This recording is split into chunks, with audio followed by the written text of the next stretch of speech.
But it's a fact, and it's still taught in synagogues, Jewish synagogues to this day by rabbis, the story of a man who has become known as the circle maker. It was the first century BC church, and a devastating drought was taking place, threatening to destroy an entire generation. The generation before Jesus was born, history records. This is not a fairy tale. This is a historical fact, what I'm sharing with you, because they have historians and papers and so on that they have found. The world in that region of the earth, Israel, was in the worst famine it had ever been in, and people were on the verge of dying the generation before Jesus was born. All the prophets, of course, had passed away.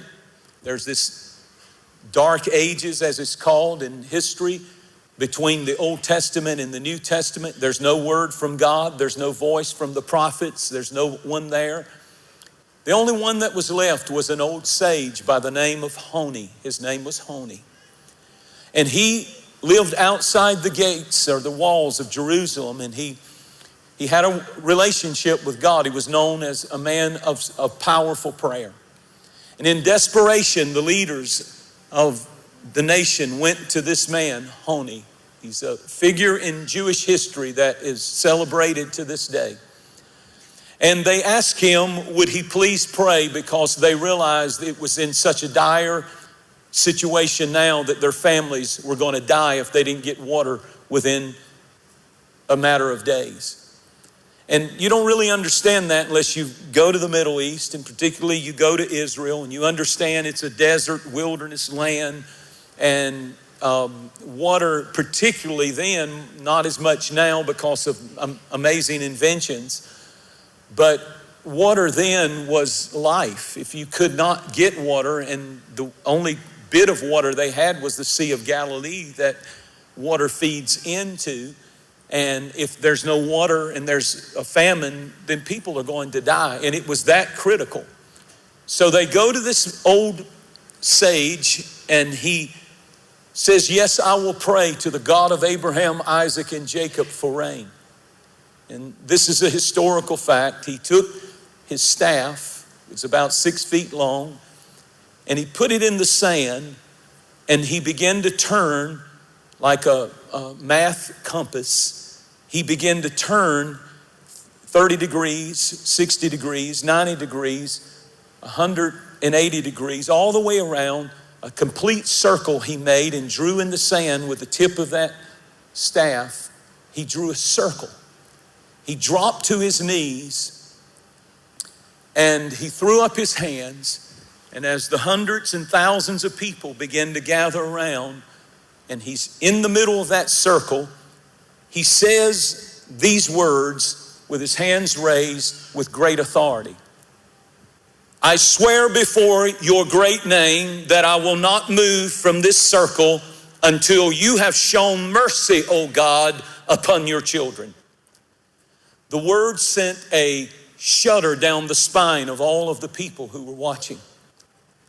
Amazingly, history records that as that prayer left his lips, instantly and immediately rain began to descend on the earth. The audible grasp of thousands of people watching could be heard. Every head except Honi's was turned heavenward as rain was parachuting out of the sky and beginning to drop on the people. It was just a very moderate dropping of rain, but people had not seen it in so long that they began to celebrate and shout out loud. But suddenly the voice of Honi pierced through again, and he lifted his voice and prayed a second time. Not for such a rain have I prayed, but for rain that will fill every valley, every cistern, every cavern, O God of Abraham, Isaac, and Jacob. And suddenly, according to the witnesses and the documentation of that event, the sprinkle turned into a torrential downpour. No raindrop was smaller than the size of an egg. So great was the downpour of rain that the people began to run toward the Temple Mount to get to the highest place because they knew next would come flash floods.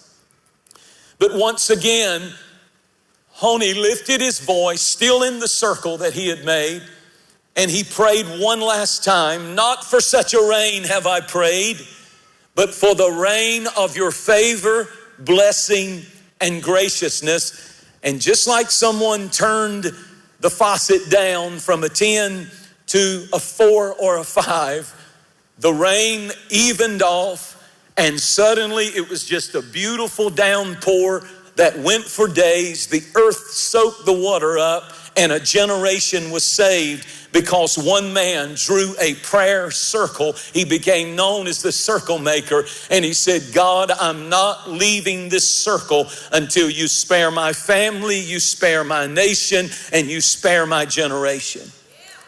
It's pretty powerful when you think about it.